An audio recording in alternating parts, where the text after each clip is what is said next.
Tragic deaths have a presence about them, something that can't be captured by the makeup and advanced special effects. All deaths have a type of presence, but tragic deaths have a presence that fills a room. I don't know if I believe in ghosts, but I do believe that the dead have some kind of aura. I had to look at the boys' faces to determine whether or not we could have a viewing, hoping to find a visage that could, through hours of work, be presentable to the family. Unfortunately, I didn't find what I was looking for, and had to inform their stricken parents that a public viewing was outside of our ability, which, in a way, produces a small sense of guilt in me. Whether the pressure is from an inward or an outward expectation, there's always this nagging feeling that we should be able to restore any form of disfigurement, that embalmers should possess some Harry Potter magic in our prep room and magically wave our trocar, a large needle-like instrument we use during embalming, while chanting abracadabra, pulchra cadaver, and then, poof, we have beautiful corpses.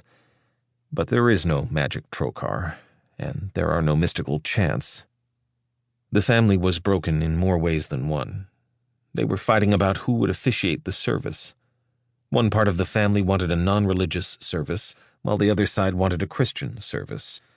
Threats were made. Words were spoken that should never be spoken, and we had to involve the police. The day before the service, a police officer came to the funeral home to go over the plan of action if the funeral became volatile. As we were going over the funeral procession route with the officer, I collapsed and momentarily lost consciousness. The policeman called the ambulance, and I was taken to the hospital's emergency room with what would later be generically diagnosed as physical exhaustion. On my way to the hospital, not knowing what was happening to me, I had a moment of unshackled clarity. Did I want to continue working in this profession? Was this what I wanted to do? Is this who I wanted to be? Months before I found myself in the back of that ambulance, watching the strobe lights bounce off nearby houses and road signs, I found myself struggling with depression and compassion fatigue.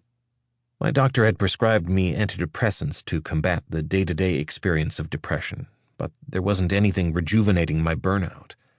Life lost its value. I lost empathy, and the boundaries that stood between me and self-harm became fragile. The first couple years of working at the funeral home, I felt like a duck swimming in deep water. From the outside, I was calm, confident, and natural, but underneath, I was kicking furiously against the darkness. Although I knew what I was getting into when I joined the funeral business, it wasn't my closeness to death that was destroying me. It was how I viewed it. I saw death as a certain kind of darkness that needed religion and some degree of flat-out denial to make it ever so slightly lighter and brighter. I assumed that there's nothing good in death. If someone had suggested to me then that there's beauty in death, that there's goodness in death, that death could inspire a healthy spirituality, I would have thought them both morose and naive. Even though I had grown up around death, I was just as susceptible as anyone to what I call the death-negative narrative that so many of us have come to believe. On a practical level, I had seen too many tragic, traumatic, and horrific deaths portrayed on TV, on the internet, and at work. These extremes had normalized the bad deaths so that I had come to think all deaths were bad. It's not entirely my fault that I had bought into the death-negative narrative. Tragic death sells news. It's great clickbait. It keeps the cycle rolling. But in normalizing the extremes, my perspective about death had been painted in black, and it only heightened my mortality fears and strengthened the monster.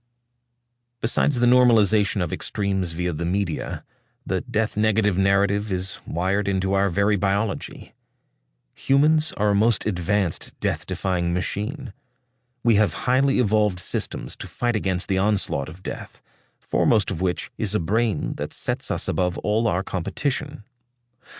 And that brain has kept us alive and given us the chance to evolve through its fight-or-flight mechanisms. Death is our oldest evolutionary enemy, and we are so advanced at fighting it that for about 50 to 90 years, most of us win.